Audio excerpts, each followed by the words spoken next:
This episode of The Imperfects is an incredible story of mental ill health and recovery. During this conversation, we talk about marijuana addiction, disordered eating, and suicide. So if these are topics you don't feel like you can engage with today, you may want to skip this one for now. But we do encourage you to come back to it when you're ready. I felt like during the peak of my addiction that I was a passenger in the vehicle of my life, and I'm sitting here watching a drunk driver take the wheel and just take me down the wrong roads, change pace constantly, knowing at any point we could just crash and die, and I can't do a thing about it. The Imperfects invites you into a very safe place.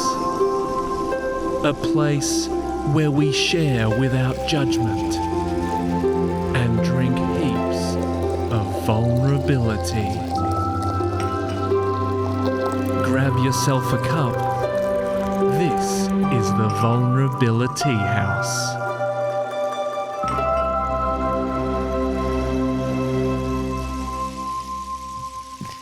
Well. Look where we are. No, you could also didn't plan that. No. You could also feel where we are. You can feel it. You can feel it. Something in the air. Yeah, vulnerability. Can't you? Emotion. Is that what you're thinking? Yeah, I thought you were being serious for a second, but you're not.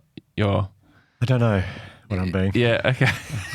It's a strong start. Yeah. Well, it's always editable. But I'm about to just jump straight into the bio here because I feel like let's not. Well, no, it's exciting and we will do the bio, but we've got Jackson Tozer here, and I won't go too much into it, but like I've only known you, Jackson, for not that long really, and I don't want to spoil the bio, so I won't explain why we know each other. But Jackson is, I'd say, one of the hot young actors in Australia right now. Wow. No doubt about that. Gets so much work, so funny, so good. And Hugh, tell him why. Wow. Tell him why. So, Jackson, I usually get sent a bio and I sort of take little bits out of it that I like or things I think important, or I'll just do a summary of it. Bella Northeast writes up our, Bridget's cousin, writes up our bios. And this one's just too good not to read word for word. Okay. I'm going to read it word for word. That's sort of subtext. Hugh didn't have time to edit the bio. He's just doing reading for the first time. I'm just going to read it. I didn't even want to read it beforehand. Not true. I planned different summaries and different thoughts, and I thought I don't want to leave anything out, not a word. Okay, let's hit it. Jackson Tozer hails from Portland, Victoria, and I've been to Portland many times, just so you know. Where he fell in love with comedy and dreamed of starring across from Shaun Micallef on Australian screens. After moving to Geelong and then Melbourne after high school to pursue performing arts, Jackson got his first break writing and acting on ABC's This Is Littleton. Jackson's career substantially took off after he was cast alongside none other than Shaun Micallef on the XPM. Since then, is he a lovely man? Oh, just the most gentleman. The most gentleman? Most gentleman. Wow. Like, out of all of them, he is the most. By far. Hang on, are you saying the most gentle man or the most gentleman? The most gentleman. Yeah. So he's silly on camera, but his hands are behind his back, walking around the morning. Good morning, everybody. How are you? Like checking in, and then action, and then it's the character we all know. He's incredible. Is he a gentle man? He's a gentleman. He's very gentle. Since then, Jackson has won awards for acting, writing and directing both on Australian and international projects. His most prominent features have been The Newsreader, 5 Bedrooms, Deadlock and Hatchback. In Jackson's most recent project, Ricky Stenicki, he acts alongside Zac Efron and John Cena. And? No, there's nothing else there. It? That's it. That's all it says. Feel bad for William H. Macy and Ryan Shelton. A few heavy hitters left off the list there. I have told you, you are wonderful on that, Ryan. You really were. So good. Well, we found out exactly why you thought I was so wonderful. Literally, the other day, sorry, just cut in here, Hugh says to me, look... Sorry, just people don't know Ricky Stenicki. It's like currently the #1 movie on Prime Video. Yeah, true, yeah. And Hugh looked me dead in the eye the other day. He looked at me and he goes, I watched Ricky Stenicki. You are by far the best thing in that movie. And I was like, there's no chance I'm the best thing in that movie. And he's like, and then I joked and I said like, you probably only just watched my bits. Yeah. And he goes, no, I did. I fast forwarded to your bits. I was like, well, there you go. You don't know what the film is. And so of course I'm the best bit in it because it's the only bit you've seen. I am not even biased. I mean, I am biased, but that was just my honest opinion. And you only watched my scenes. Again, you just... I had that with people too. It's like, I didn't watch the whole thing. I skipped to your scenes, loved it. I'm like, well, just watch the whole thing. Like, thank you. But Yeah. Hugh, you're by far, you're the furthest from an objective viewer of that. So you skip Jackson scenes too. Oh, yeah. Yeah, so I apologise, but I didn't know. I will go back and watch your Don't take scenes. them. Just and I will those, though. send you a message. Yeah, then you'll realise that Jackson is actually one of the best things in the movie. So well done for being Ricky Snicky thank you as well. Thank you That's very incredible. much. Appreciate it. Another passion of Jackson's is community service, which developed in his hometown. In 2008, Jackson was named the Glenelg Shire Youth Person of the Year. Jackson works casually with Community Care Collection, which aims to offer inclusive and supportive experiences for NDIS participants to foster new friendships and memories together. In short, he's a wonderful actor and a wonderful man, and we are so lucky to have him here. Wow. Thank you so much. You've done your research. That was incredible. I didn't do the research. Bella did the research. Done the research. And I read it. I was very impressed with that. Yeah. Thank you. Can I add something to Jackson's bio? Yeah. Mr. In Between, Oh, wow. which I think is one of the best TV shows ever made. And Jackson, I assumed you were Russian before meeting Oh, you. really? Yeah. Well, You I was were running saying late, it. so yeah, to a degree, I was rushing to get here. Boom. That's really good. Off the crease early. But thank you for that. Yeah. How are you feeling? I know you haven't, am I right in saying you've never done anything like this where you talk about? About myself, no. Yeah, I'm feeling really good about it because I'm really passionate about vulnerability. When I grew up in the country and was raised by cricket clubs and football clubs where you're somewhat not encouraged to be vulnerable. You're encouraged to put up a protective shield, I guess. It's like in cricket when you get hit with the ball. You know, they say don't show it. Yeah. First thing they say is don't show it. And I think subconsciously that trains you to be like, I can't show pain, not allowed to show pain. And I get it in the context of sport, but I think that can carry over into real life. And I went down a really dark place in my life because I didn't show pain. I wasn't vulnerable. And I think it's so important to be that, to be vulnerable, to show other people it's okay to not be okay. Because we all are. Like, we all need to show that. It's just a wonderful comparison you've drawn to cricket that I've never thought about. Yeah. It's like you get hit I remember being told from young They age, tell you that, don't they? Do not show pain. I remember Don't thinking, let the but it bowler know really he hurt hurts. you. Yeah. But it hurts. That's not going to make him better at bowling. But if you're taught that at the age of 10, 12 years old, Yeah. and that's constantly reinforced, Yeah. do you think that carries over into your It personal life absolutely as well? does. definitely. It absolutely does. Because it's idolised as a virtue. Like the better you can do that, the tougher you are as a person. Yeah, because people come off, like lift their shirt up and there's bruises all over them. Yeah. And they're Yeah. like, you didn't even show. That's amazing. I've seen a guy at cricket training go to catch the ball and his bone broke, like split out of his finger, and he finished training. Training. He finished training. Well, I go to the hospital. He said, we'll get this done and then I'll go. I broke my thumb at cricket training and I didn't get an x-ray for 2 days. I was just like, it's just swollen. Like, it's fine. Mum's a nurse. She's like, go to the hospital, you idiot. And yeah, it fractured the bone down the bottom. It's just this thing of, I don't know if it's a toxic male trait or not, but just not showing any pain is a strength. It's like, I completely disagree. Yeah. There's so much strength in saying that, no, I'm hurting. Oh, yeah, I couldn't agree more. Okay, so this, Jackson, as you know, this is the Vulnerability House. So for those who haven't heard before, we have a deck of cards, of Vulnerability House cards on the table. How this works is you will pick 3 cards from the top, and all of these cards have questions on it that potentially invoke some form of vulnerable story or memory or feeling and if you will turn over the top 3 cards, read out what you've selected, and if any of these 3 speak to you, that would be great if you could answer one of them. Ace of Spades. Was that the one I chose? Well done. What secret about yourself do you wish wasn't a secret anymore? That's a very good one. Who have you never really thanked for the influence they had on your life? These are good. What would you tell your adolescent self? That's a great one for anyone, I think, just in terms of reflection. I think as soon as you hit 30, you should always maybe write a letter to yourself, to your younger really self. nice. I think that's just a great. Yeah. But I'm going to go with who have you never really thanked for the influence they had on your life? Because that's a really good. I mean, they're all obviously great questions, but that one's very. That's a nice one.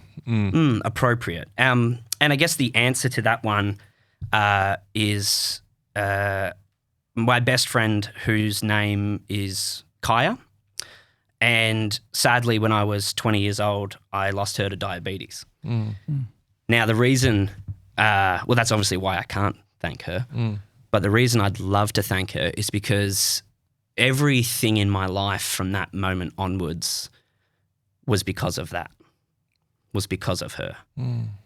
My entire career, all these incredible things that I'm really proud of, the kind words that you guys have said, that me being here in this room, that doesn't happen without her. And in not sure if this is the right way to word it, but it also doesn't happen without her passing. As terrible and tragic and as sad as that was, it inspired everything in me to go on and pursue this dream. As we say in the bio, I've always wanted to be an actor. Like, there was never any other option for me. And that's one thing I'm really grateful for, is to know what I wanted to do. If I was 32 now and still figuring it out, I just would be so lost. Like, my career has been the greatest driving force for me to get out of bed and do something with my life. But I wasn't doing anything with my life at the time. So as was mentioned, grew up in country Victoria, in a town called Portland. The question I wanted to ask you here is, you and Dr. Emily, what cinema did you work at?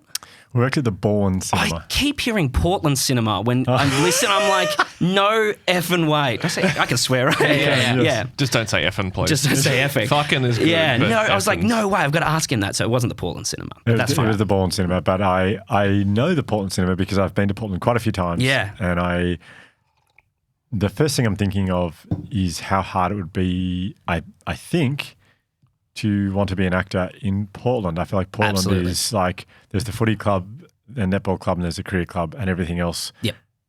Everything sort of revolves around. There's the SEMA Arts Centre, but and I got to do plays through there. Not a great deal of art down in the country, which is sad. The town is sort of based around a smelter, so it's a lot of A smelter. smelting. Smelting metal. And yeah. I guess it's kind of like one of those mining towns if you look at it in that way. But there's also a huge port, lots of livestock, Keppel Prince Engineering doing wind farm manufacturing. It was a very tradey sort of town in that regard. It's not a lot of art.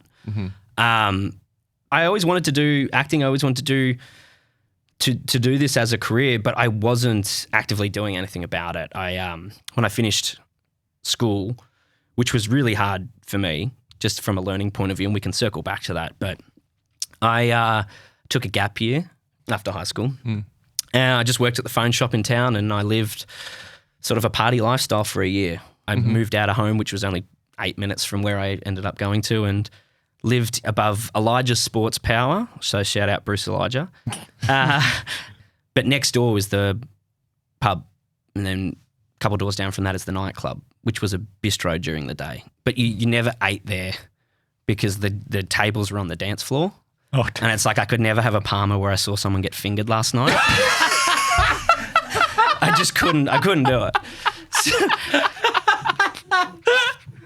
So I can say that.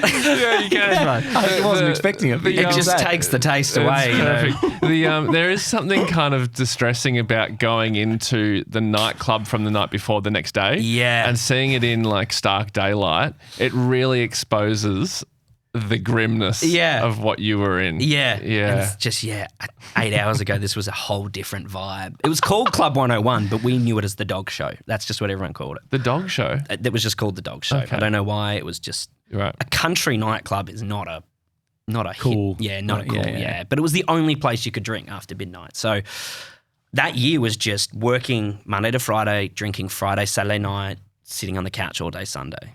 So it was this, you're an adult now, you've left home, and that's what I was doing with my life. It felt like it was already going down a bit of a slippery slope. I was putting on a lot of weight. Mental health was not something that was spoken about at that time. wasn't something, I was playing football as well, so I'm around these sort of environments, these really masculine environments.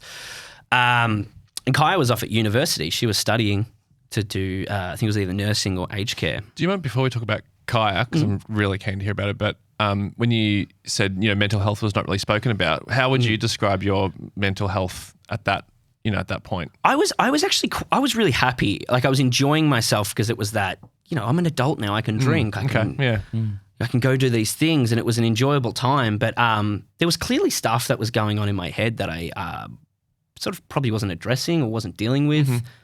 I mean, to jump ahead, last year I got a diagnosis for ADHD, which in retrospect, when I was talking about this, what would you tell adolescent self? Go get looked at, because there's a lot of things that. Do you mind me asking, is it inattentive or hyperactive? Inattentive. Inattentive, interesting. And even the fact that it took me a while to answer that proves that it's inattentive. Yeah. I'm surprised. I know a little bit about inattentive ADHD. Yeah, it's all still new to me as well, though. So I'm still learning so much about it and the coping mechanisms that I formed to deal with it. And it's interesting because in the arts, it's very, there's a lot of people in the arts who have it. I think probably because we're drawn to being creative. And the more people I talk to, and there was recently on set for the newsreader, someone's like, I feel really like, don't answer this if you're uncomfortable, and I don't mean any offense, but have you ever been checked for it? And I was like, yeah, because I see all these signs, because I had the same sort of thing, which was why school was hard to a degree. I actually loved school. It was great for me socially. It was the learning part. Or Dad would say, I didn't hate school. It was the principle of it, which I thought was it's a very good joke. It's a very good joke. Were you funny in school? The class clown, yeah, for sure. Which was a performance, as well. Like, I think that's also probably why I was driven to it. But I remember, and I was talking to Mum recently about this, I said to her a lot throughout, a little bit through primary, more through high school, I just feel like my brain works a little differently to the other kids, and I don't know why. Oh, yeah. And I didn't even know what that was until this year. I've been like, I was meditating. I go, oh my God, I said that all the time. I felt different to the other kids, not in like any other way. Because I was also, and this sounds like a brag, I was a popular kid. I was school captain. I mean, we was in the small country town. The class is like 20 people in your whole year level. So like we all sort of get along. But the to be funny in school is such a... It's a social status. It's such a thing. Yeah. Like it's to have that is really, really powerful. But it's what I wanted to do. But there was no support for the arts. So like once, I think year 9, there was nowhere at either of the high schools where I could really study acting. They said to me, I can do it in VCE, but then only like 3 kids put their names down. So we're going to put that money into maths or science or something else. And what was when you would tell people, like teachers or family, whatever, that you wanted to be an actor or a comedian or something, what was the response generally? That it's not a reliable option, that it's not. It's highly unlikely. I will shout out Steve Golash, Benita Geraldine, the 2 drama teachers I had. Steve Golash in primary school was one of the first people who said that I could do it. And not just because if he saw talent in any way, but he just saw the passion, and he really nurtured that passion in me and was constantly, you could do this. Like you can absolutely do this. And Benita Geraldine, that level of encouragement, and any teachers out there, I don't think you realise the impact you do have on someone's life at that age. Absolutely. I got exactly the same thing, which is it's not a viable thing. Like, yeah, give it a go, but it can't be your only option. You need to have a backup. Yeah. The backup, that's what got me. And I don't know if somebody told me this or I came up with this, but I saw the backup option, and I'm a big analogy person. That's, I guess, how my brain works, is I like to use analogies. But I always saw my career as like walking the tightrope. Everyone's saying it's impossible. It's so hard to do. But with enough practice and time, you can do it. The backup option was the net underneath. And I thought, if I take that net away, it becomes so much more important for me to stay on this tightrope. That means if the net's there, I can fall off and it's fine. All right, I got a backup. That's all right. Yeah. Didn't work out. That's fine. Yeah. But if it's not there, then I have to make it work. And that was a drive for me. I think it's so good, but also just to acknowledge the reason parents and teachers put the net there is because they care about you. Absolutely. Yeah. Absolutely. Like, no doubt at all. And it all came from a place of caring. There wasn't a teacher who's like, you're not going to make it, kid. Yeah. It was just more like, I don't know if this is a country upbringing or not, but it's like you're going to be a tradie or that's it, you know, or a teacher. The other thing they were saying is you do teaching. But I only wanted to do acting. I hope this doesn't sound like a blunt question, but you were saying that you were school captain, but it sounds like the actual learning part of school was difficult. Did Yes. you consider yourself, if I was to say, are you smart, what would have your answer be? Well, it's interesting. That's a great question. That's because it's something I've pondered on a lot. Never mistake education with intelligence, I think. I don't think I'm a smart person book-wise, not at all, not in the slightest.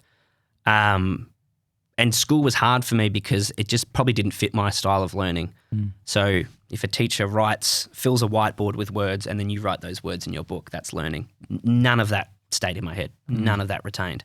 I would fail English essays, but I would get A+ for oral presentations in English. So clearly I had a different way of communicating. You know, I could read a book, I'd read 3 pages and I would look at every word, I make sure of it, and I go back and I go, I have no idea what I just read. I've got to go back and do that again. So I don't consider myself intelligent, and that is a huge insecurity that I've had. I guess I was wondering then if do you think there's any element in that refining your performative aspect was a way to cover up the internal dialogue of not feeling intelligent? Yeah, you guys word questions so well. Josh does. Josh. That's really well worded, and absolutely. Yeah, I mean, I guess that's also one of those coping mechanisms that I developed to be funny, as like almost a distraction from not getting the words right or whatever. But it's so interesting that it could be framed as a negative, but that's clearly been such a positive for your career.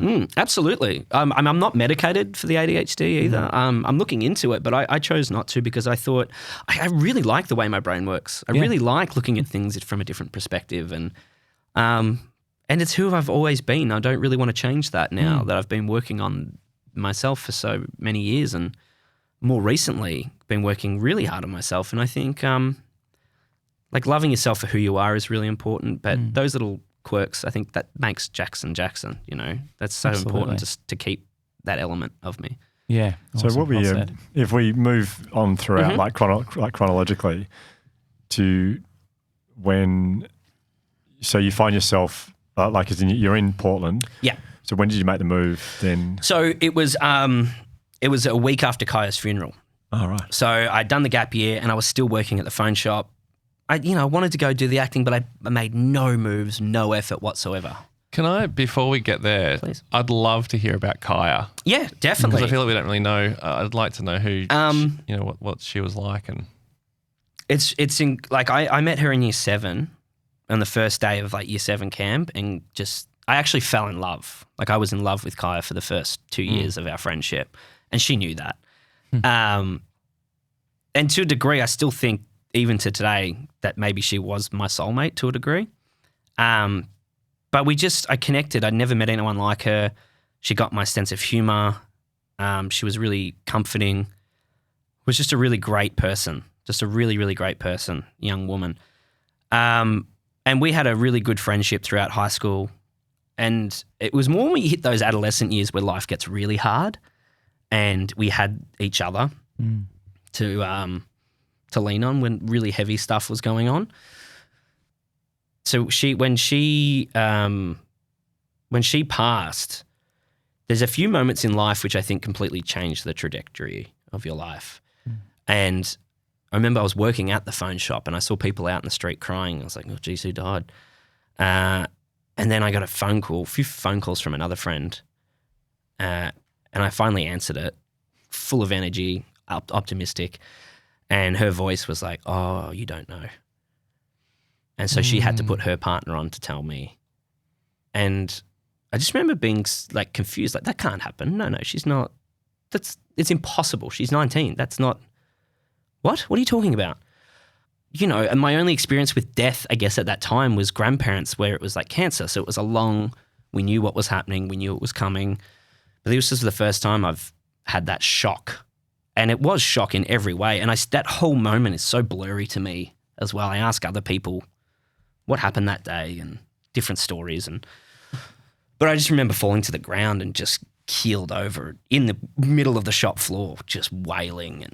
And then for some reason, I immediately thought I have to now call all the other people in her life and tell them, which Mum said to me, they were up in Melbourne this weekend. She's like, I don't think you realise how hard that would have been on you to do, to call her friends and family and tell them what has happened. And my parents were on a holiday at the time, selfishly. And they were like, we'll come home. I was like, no, like there's nothing you can do. Like I was just so numb. But it was a week after that funeral. I was like, she was doing something with her life. She was like making something of herself. And What was she studying at uni? I think it was nursing or aged care. And a week after, I was going, I got to do something. And I had a lot of family in Geelong. So I was like, that feels like a big country town too. I'm a big Cats man. That seems like going to be my next home. And I went there, moved there for a year and a half, 2 years. Worked at the phone shop because it's all I knew. And So then what year was this? This was, I think, around 2011 to 2013. like iPhone 4. Yeah, early iPhone. Yeah. But this was when Android came in. Ooh. I hated selling phones, man. I hated it. Yeah. It was miserable. It was a great work environment. The people were fantastic. It was fun, but it was like, what am I doing? What am I doing with my life? And I think this goes back into the question is there was always this thing of like, I've got to make something of my life. And I also wonder, I've pondered this recently, maybe I beat myself up so much when I have an unproductive day because am I trying to make up for her not being able to live her life? Am I trying to sort of accomplish two lives in one? That was just something we've been exploring in counselling and therapy, but I think there could be something to it. But I do beat myself up a lot if I have an unproductive day, and I think it maybe stemmed from that idea of life can be taken from you like that, and she never got to experience all these things that I've been able to experience, and just so unfair, just so unfair. I remember getting really mad at a priest who was at her funeral. He's like, God had a plan for her. I was like, really? The nerve to say that your God planned this. What's the plan? And I guess some could say that it inspired my life to go and do this thing. I'd give that away to have her back in a heartbeat. Absolutely. Just life is just so greatly unfair in that way. But what I had realised was when I moved to Geelong and Melbourne, I was somewhat also running away from the pain. I never properly grieved, I don't think. And when I landed in Melbourne eventually, I was introduced to marijuana, which I very quickly started to abuse and use that as my coping mechanism. Right. In an incredibly unhealthy way. Right. And not long after that, this is my first time talking about this in a public forum, but I became addicted. I got heavily addicted to it. So what are we talking? What does that look like? Like how often do you? That's morning to night. That's 10-15% of my day is sober, and the rest is high. Really? Yeah. I couldn't function. It was fun at first, don't get me wrong. Really enjoyed it. But what I realized that it did was all these voices in my head, all this pain and crap that was going on. Whenever I'd get high, it would silence all of that and it would numb me. But the issue with numbing yourself is that those issues don't go away. You still need to address them. I like to think of it as like when you have someone who's coming over, you're like, shit, I got to clean up the house, and you just grab everything and clothes and you jam it into that wardrobe. I was doing that. I'd smoke weed. I'd jam all my crap into this wardrobe, into this cupboard. And eventually that door's either going to burst open, or when you go to jam more stuff in, some stuff falls out. And you're like, nah, that's too painful. I'm going to have a smoke so I don't have to deal with it again. But through therapy, I realized that you can deal with that stuff just one item of clothing at a time. Such a good analogy. It's so, and that only came about through therapy. Was realizing that you can't all deal with it in one go, and you need to do it one thing at a time. Let's fold this shirt, put that away. That's one less thing to deal with. Not see it as a wardrobe full of crap I've got to deal with. Just one little thing at a time. And eventually you will get there. And it will take time and it will take effort. But the more crap you cram in there, the harder it's going to be eventually.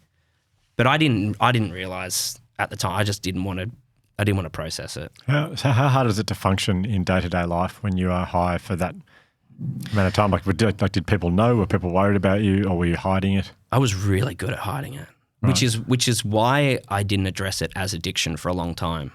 I think when you start, the shame was huge for me, the embarrassment. The first few years of it, the people I was living with were also participating. So it wasn't a shame. It was like a fun thing that we were doing. And then... And you're in your 20s. Early 20s, was from the country, now living in the city, doing art. It's like that kind of felt like the right thing for me and fun. And it opened my eyes to a lot of things. It opened, like, food was better, art was better, and movies were funnier. And this sounds like I'm promoting it, which I'm absolutely not. But at the same time, I had realized, that this is starting to become a real problem for me because I could function really well on it, which is almost more dangerous. So you could hide it. So clearly at one point you were like, or now you're realizing at this point, it's like this is a problem. But what was the problem? Like where was it a problem? Other mental health issues started to develop from it. So really bad depression, severe social anxiety. And do you think that definitely came from the weed?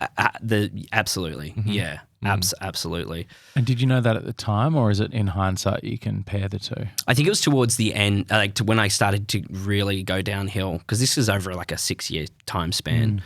The first few years it was like, that's fine. And then health issues come into play. I started to put on a heap of weight as well because I was just ordering food every night. Just really, it was like a form of self-harm, I guess, like just binging because that gave me the dopamine. I felt good. But then immediately after I've eaten, I felt like absolute garbage. And then very sadly, I also developed bulimia after that. So I was putting on so much weight and eating so much food. Every night I would eat more than I could consume and then I would go throw it up. And then even sometimes if I had another smoke, I'd order more food. And the more weight I put on, I self-diagnosed EOC as well. What's EOC? It's early onset chafe. So when the mercury hit the high 20s, I would chafe really hard. Right. And I even used that as an excuse to smoke more weed. I would go, my thighs are hurting. You know what I'll do? I won't go for a walk. I'll stay in and I'll get high. That's what I'll do because I can't. Like I kept finding excuses to get high, or excuses to not go out and do something about it. Do you mind? This might be a really weirdly specific question, but and I hope it's not. You don't have to answer it. But when you ordered all that food and then thrown it up, and then smoked again, and then go to order more food, what does that feel like? Oh, just shame. Just pure shame, embarrassment. And no one was seeing this because the bubble was also my room. I'd go into and I wouldn't talk to people, shut myself. It was just so embarrassing and a lot of like negative self-talk. I always had like this mirror and I would just like yell at myself in the mirror, like, you're a fucking idiot. What are you doing? You're a piece of shit. You don't deserve love. You don't deserve happiness. All these really harmful, hateful things. And that just formed my opinion of myself. And then that was the opinion of myself. And I was not as social as I am now. I was really shutting people out of my life to protect them, I guess, from this person. I felt like during the peak of my addiction that I was a passenger in the vehicle of my life and I'm sitting here watching a drunk driver take the wheel and just take me down the wrong roads, change pace constantly, knowing at any point we could just crash and die and I can't do a thing about it. And so it was it's terrifying. Just fear. You're just scared. Fear. Yeah. So much fear. So much fear. Was there any moment of the day where you felt good about yourself? No. The worst was when I'd wake up, to be honest. I think I used it as well to help sleep. And also in hindsight, I think I was self-medicating for my ADHD because of those 100 ideas going in every direction. And it was just a way to calm everything. and just to quieten all those voices. But the problem is that one voice, that negative voice, was so strong that he just took over. And it was a really, really terrifying time in my life, for sure. Am I right in saying that if you have ADHD, you're more prone to addiction? I have read that, yes. Again, I don't want to be like a spokesman for it, but that is one of the things that I was told by my counsellor is, yeah. Because it's also, and I know a little bit about this, but you're also, and it doesn't have to, it's not always drugs, but it's like you're lacking, you're lacking dopamine? Dopamine, yeah. And so you're constantly looking for dopamine hits, whether that be food. Well, that was the food. Yeah. That was the food for sure. Mm-hmm. The food and it wasn't even, it got to a point where I didn't even like being high. It was just that was the state I was so used to being in, which was crazy to me. And throughout all this, I'm doing Mr. In Between. I'm doing these jobs. You're doing these jobs. I'm doing these things. Like I am sort of these things that this other version of me was like, mate, this is our dream. What you're ruining it. What are you doing? Can I ask you, so when did you, because you went to acting school, didn't you? Yeah, I've done like little courses and stuff throughout my time. Because I remember when we were making True Story. Oh, yeah. I auditioned for it. Yeah. I know. And so we were making True Story. Didn't get it too. Well, when the casting, this is a True Story, your show that was on. Yeah, Hamish and Andy, True Story with Hamish and Andy, it's a Channel 9 show. It was about 2018 or whatever it was. And we were casting one of the stories, and the casting director, he said, he was like, he'd just been to like a showcase. So a showcase is often, I think, when like NIDA or any of these big acting schools, the graduating class, they put on like a day of performances and stuff, and all the casting people and producers come to watch to see who was the new crop of acting talent coming through. And I remember our producer, Andy, and Nathan, the casting guy, I think they both went and they came back raving about you. Wow. They were and Nathan sees a lot of people, he sees a lot of actors, and he was raving about Jackson Tozer. That's incredible. About like, this guy is the next guy. We've got to get him in True Story. And we're like, okay, great. And so you auditioned and you were awesome, but we ended up going with a different guy, but you were awesome. And it's just so incredible to hear what you were going through at the same time. I was struggling during that. I was high for that audition.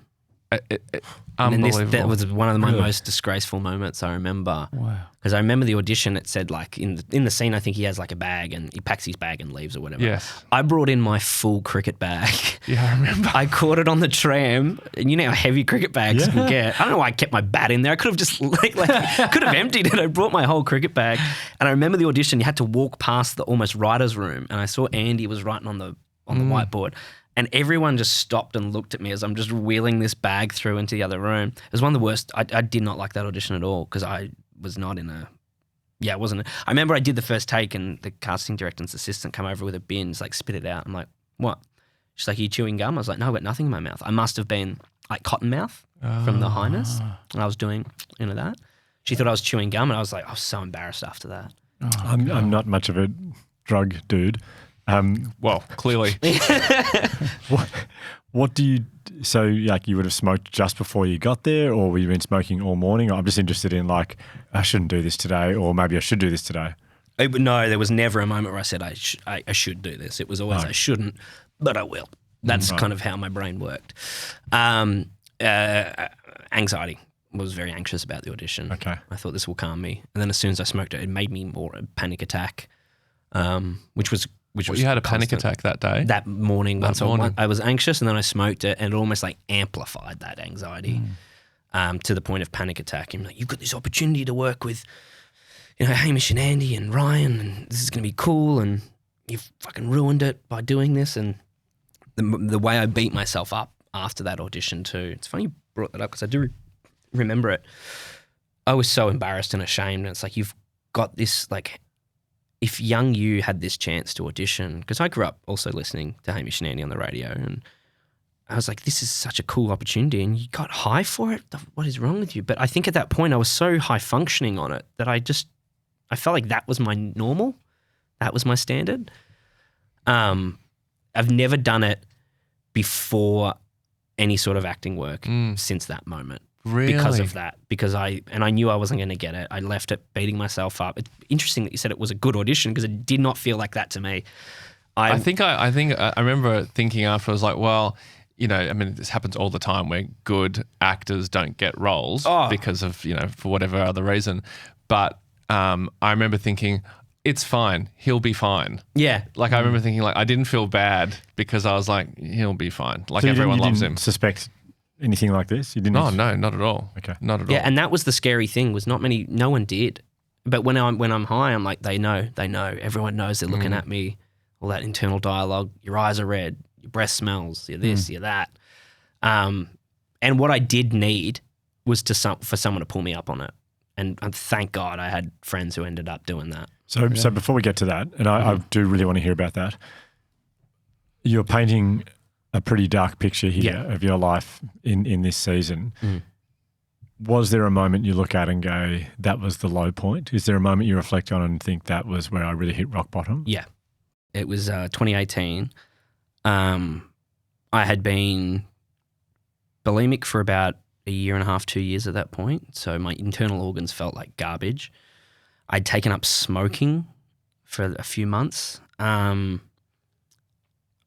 tried so many times to quit weed. I had a diary where I would write, tomorrow's day one. Let's start day one.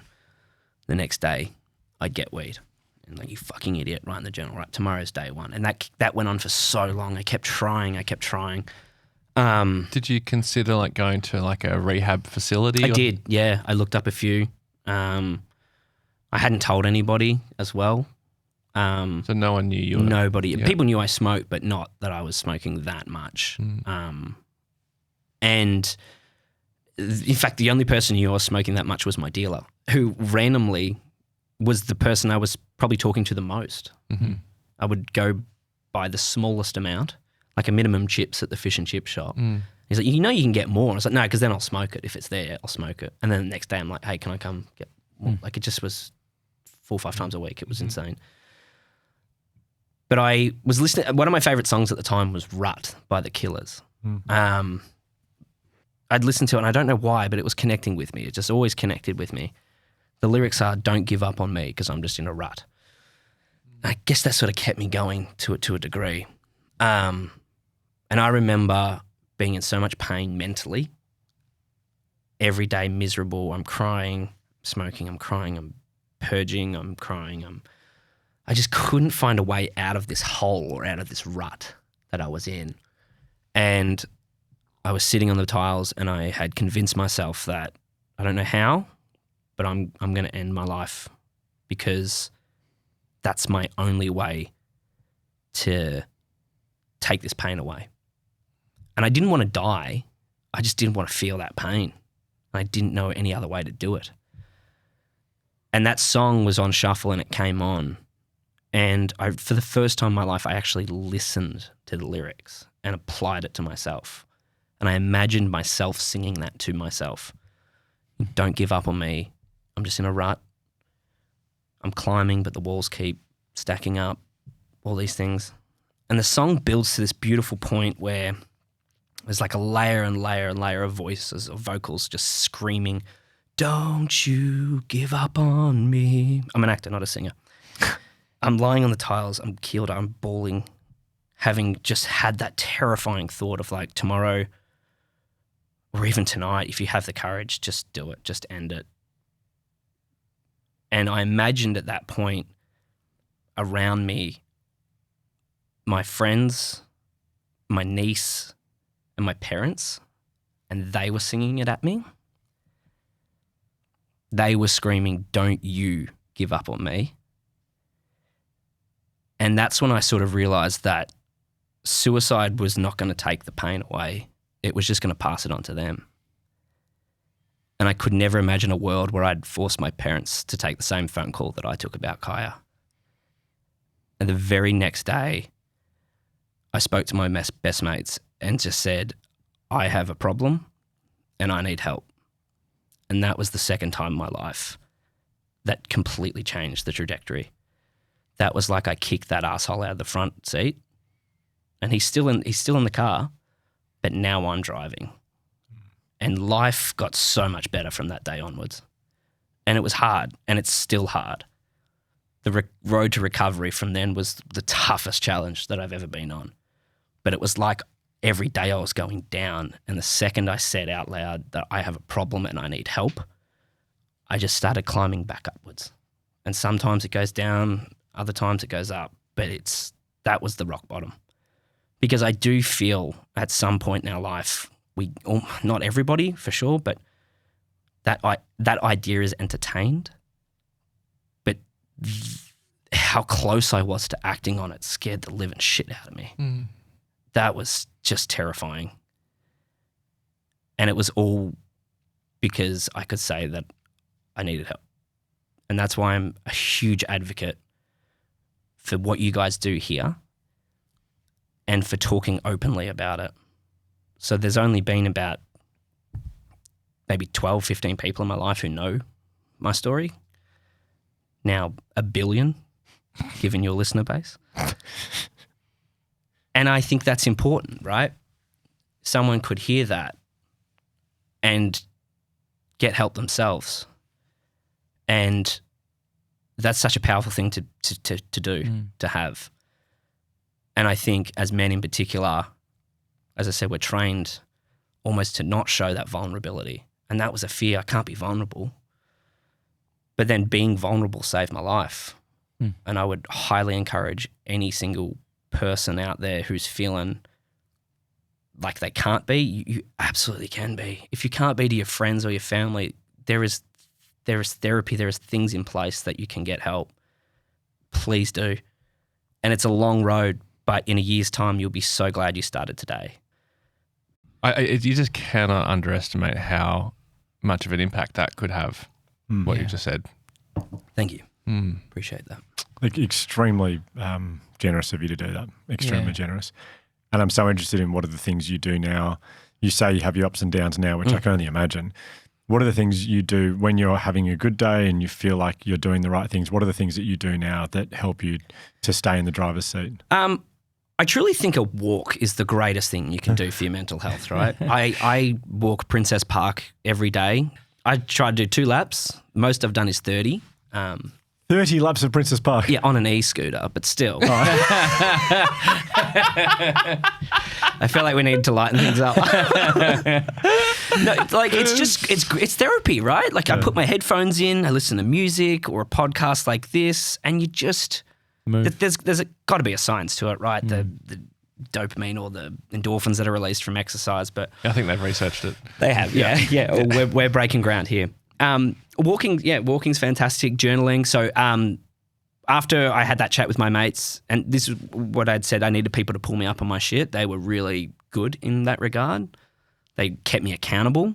I lived with one of them during lockdown, Jimmy, and lockdown was hard on all of us.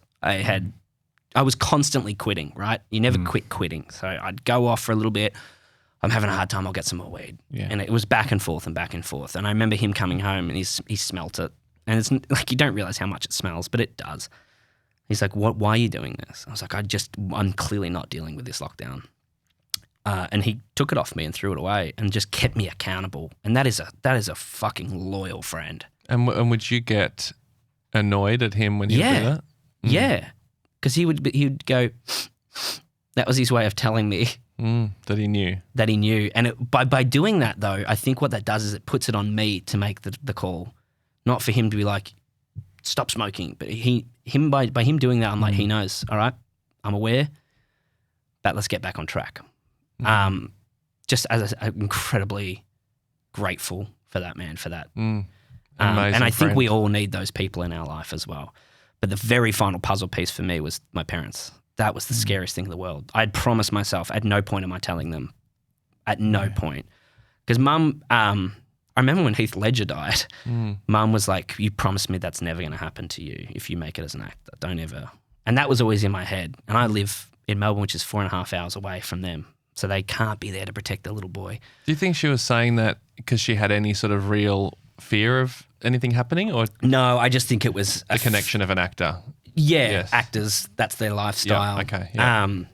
She didn't see that as like, you're someone who's going to get into drugs. Because I wasn't. I was so anti that as a kid. I was raised very religious in primary school, gave that up when I hit high school and started questioning things. And then I always had like a really good moral barometer, I felt. And then, yeah, it sort of changed when I left. But yeah, I think they were really scared of that. So I was terrified of telling them.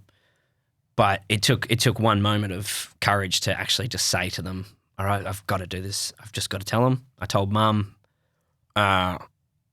which was hard, but telling Dad was harder. What was that like? That was a phone call. Mum was face to face, and then Dad was like the next day, a phone call. And I felt really like I've shamed us. I've shamed our name. I've shamed them. I didn't ever want them to think that this was because of their parenting, which is not the case. It's really not. That I am who I am because of them in the best possible way. They are the greatest people in my life, and have been nothing but emotional support from day dot, unconditional love. And I didn't want them to feel like they'd failed me, in any way. But by telling them, it just felt like that was the last weight that had to be removed. Now I can swim to the surface and breathe again. It just felt so incredible. Do you mind me asking what their response was? Like what they were really good. They were really good. It took a little bit of time just because obviously they would then backtrack throughout the years and be like, there's the signs. Yeah, all those times we were worried about this, or we'd call you and you'd sounded sad or off or this and that. I think they probably had a moment where they just went through everything and gone, maybe we could have helped him earlier or whatever. I don't want to put words in their mouth, but... What was the most helpful thing they said?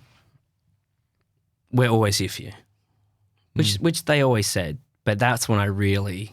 Because the feeling I got once I told them, I was like, I needed that so badly. I needed to tell them. Were you expecting that to say something else? No, I wasn't. I wasn't expecting them to like shun me or anything like that. They're not those, not that kind of parents. I knew there was going to be a grace period of betrayal. Yeah, okay. Because I'd lied to them throughout the years. You're lying to the people that you love most. It hurts a lot. And then telling them that you lied to them hurts. But I think there's also a strength in that, because otherwise you're just doubling down on your lies. But they received it really well, and constant check-ins, and just so grateful for this selected people in my life who helped me get better and get clean. So I guess there was a point when you thought, like, when you realised that, I'm addicted. I'm addicted to weed. I'm now an addict. What was it like for you when you realised that, this is now a problem? I think it took me longer than normal to acknowledge it as a problem or an addiction because it was weed. Oh, because it wasn't something harder. Because it wasn't something harder. But addiction can be anything, right? It can be alcohol, it can be exercise, it can be sex, it can be smoking. It's not the substance, it's what the substance does to you. That's my personal belief on it. And what I'd realize is when I couldn't get it, what that did to me. That's when I'm like, it's not a want anymore, it's a need. And then it moved from being full-time to part-time, and then from part-time to casual smoker. And then from casual to, I'm actually good. I don't need this anymore. I'm all right. Oh, what a feeling that must be. I know. I mean, the only joints I roll now are my ankles. So like outside of it, I'm feeling really good. And then I bumped into Ryan at the screening of Ricky Stenicki, and I was more about like, I just wanted to thank you for what you guys do here. And I don't know why, I just felt like I could tell you. Maybe that's the environment or the level of trust that you create with your listeners, but I felt like I could trust you with that. It always is, but I shouldn't be surprised at this stage that doesn't matter how talented, successful or loved or kind someone is. I was so surprised to hear that you had gone through what you'd gone through so recently and during a time where you were so successful. Because I mean, when I watched Ricky Stenicki, well, the first time I watched it, I was just watching it with fear because I was like, did I fuck it up? Did I fuck it up? And then What got cut? or got cut. Yeah. But then when I watched it a second time, the biggest thing was like, whoa, and I truly mean this, like Jackson is really good. And not just in this film, but like it's just, some people have just got it. Some people, it's just effortless. And that's very true for you, I think. Like I auditioned for your role, and when I saw you do it, I was like, oh, well, that's why I didn't get it. Because the level of, I don't know whether you call it talent or confidence, I don't know what it is. But when people watch it, you'll know what I mean. The character you're playing is this like sort of annoying, confident guy. Yeah. And you light up in a scene with John Cena, Zac Efron, William H. Macy, Andrew Santino. Oh yeah, that's right. Like you light up the scene. Thank you. That's incredibly kind of you to say. But it's true, and it's so good. And anyway, the reason I say all that is because to think that you've gone through everything you've gone through and that you were that low and you're on the tiles on that day is so heartbreaking for me. And to think about how many people are in similar positions, it's just amazing to me that there's someone who has seemingly from the outside got it all. You know, your dreams have come true professionally, and still you're struggling with this stuff that no one knows about. Yeah. Like to me, that is the essence of our podcast, and I still get shocked by it. Thank you so much for saying that. I also find it hard to take compliments, but I will take that. That's very, very lovely of you to say, because those are things that I struggle to say about myself. And there is that illusion of, you just see someone's Instagram, you're like, oh, they're killing it, they're nailing life. But what's happening behind that is not always the case. I'd say rarely. Yeah. You know, it's reflection. It's reflection on your own story. Even just sitting here now, having said all those things, having told that story that I have not told many people, and then hear someone who I've admired for many years say that back at me, it's one of those moments where you're like, you've also got to give yourself some credit. You really do. You got to show that you do have resilience. Even with, like, that negative voice was so prominent for so long and telling me how much I sucked, even when I was doing things like Mr. In Between and getting praised from people, and I couldn't take that. I'm like, no, this other voice is right. You guys don't are know wrong. the truth. Yeah. You don't know the truth. It's almost insulting to those people who are going out of their way to compliment you for you to say you're wrong. I'm not those things. That's really interesting what you just said then, because I feel like it's for them not knowing the truth. Like I imagine that, yeah, it's fine to compliment me on my work, but you don't know how fucked up I am. Yeah. And I hope that's not saying too much. Absolutely not.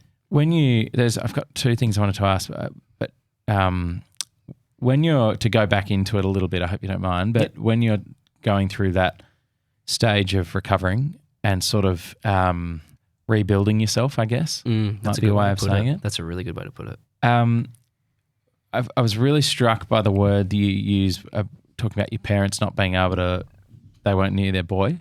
But you're in your mid-20s by this point. The boy was underneath there all along.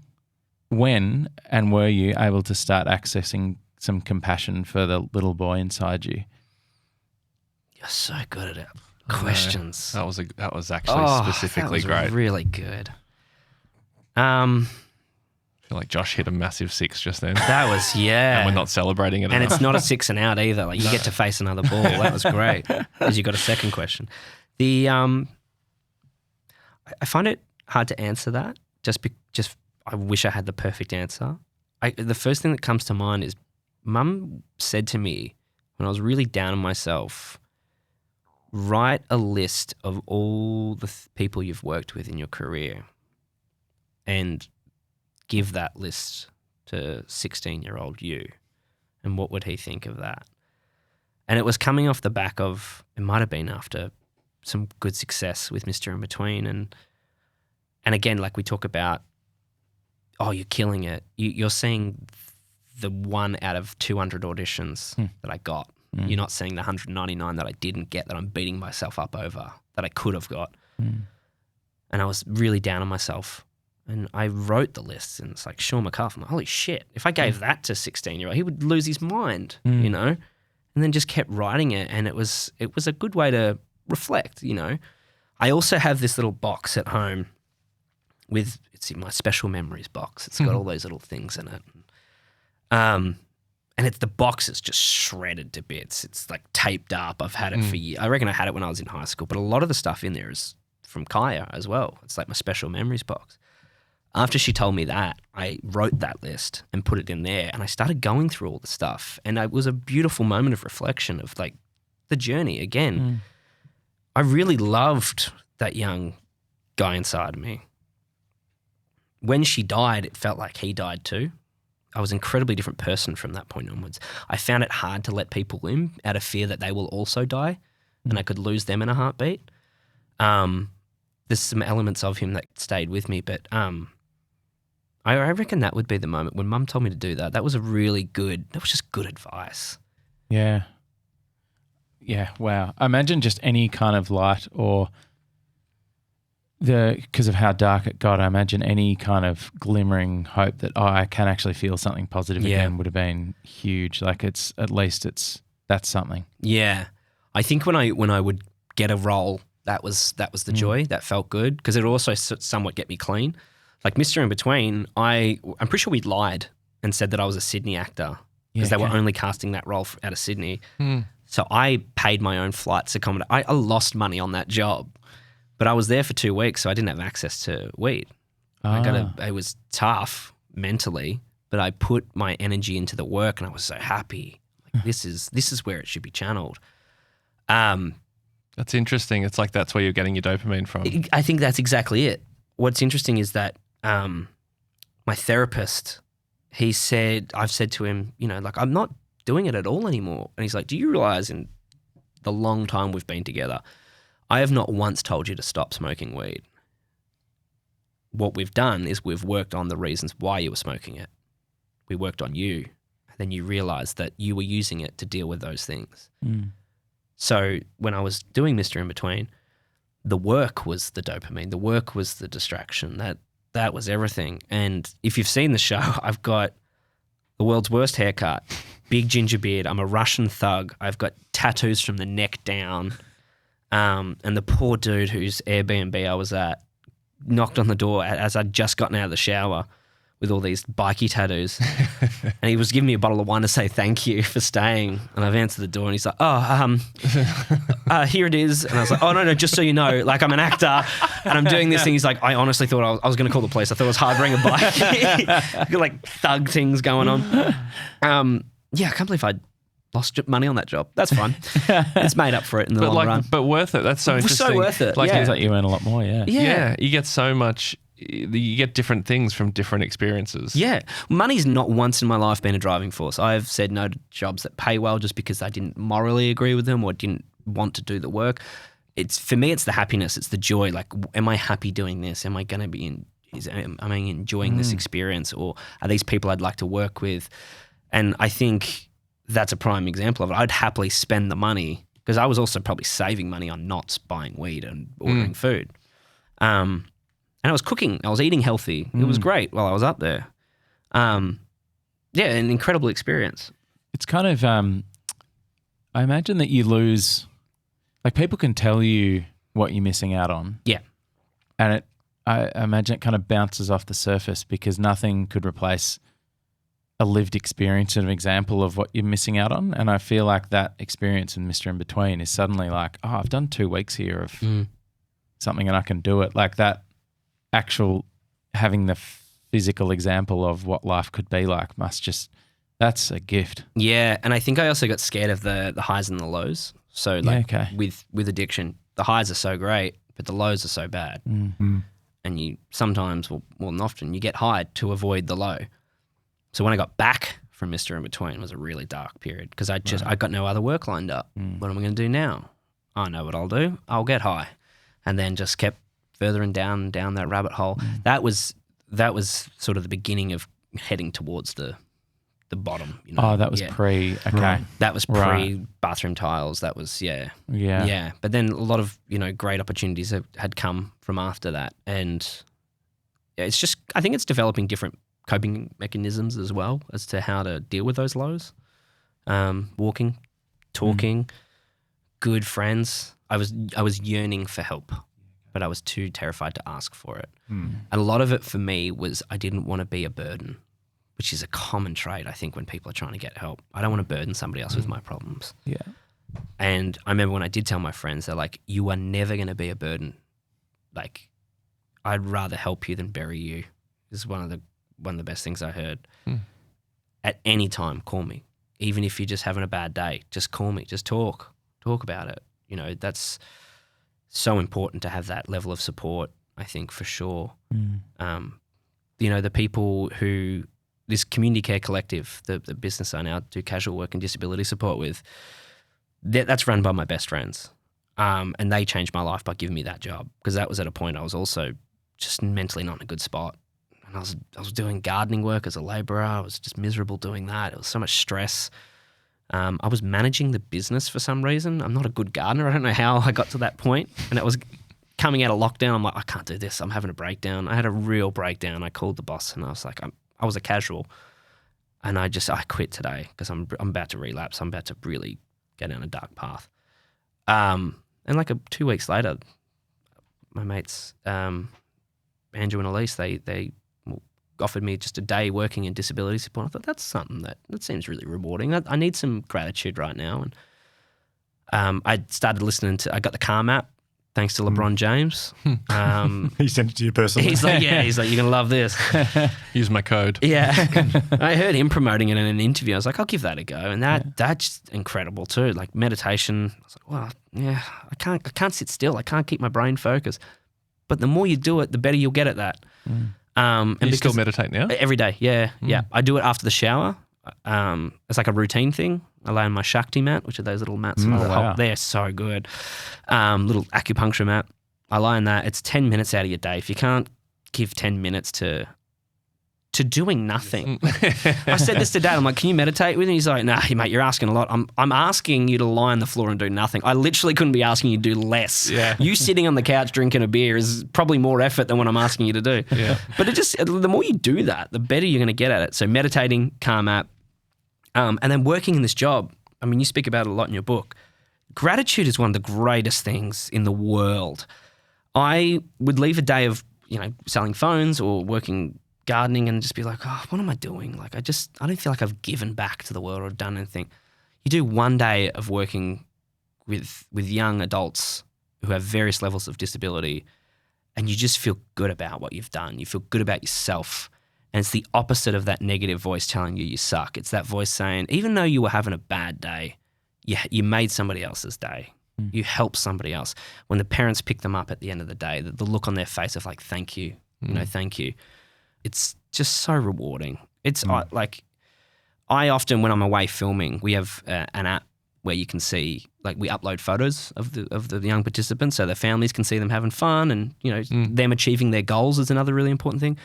And if I'm away filming something, I often just go on there to see what are they up to, what have the boys been up to. And I'm like, and I start smiling, it brings me so much joy. That's the Instagram we should all be on. Absolutely. Yeah. It's a phenomenal business and a great line of work. It's incredible. Earlier you spoke so well about your time at school, about the confidence that you had as, school captain. Well done. And Primary and secondary. whoa. And middle school captain. Whoa. There's a lot of captains Trifecta. going on in that school. Yeah. Yeah, there wasn't a lot of students. That's why. Are you homeschool?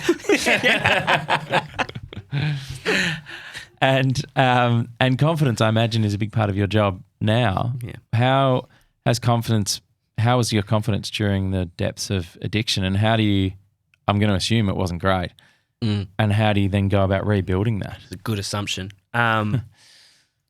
A lot of the time it can be an illusion, I think, the perception of confidence. Sometimes what you're seeing on the outside is the opposite of what's happening internally. The confidence took a huge hit when I was in the depths of it all. I didn't believe in myself at all. So when it came time to show up on set and do your job, I think that was almost like a second instinct, like it was an instinctive thing. I could just do this thing without any judgment of myself. The second I got in my own head, the confidence went straight out. But building the confidence back up was through gratitude and journaling is a big one.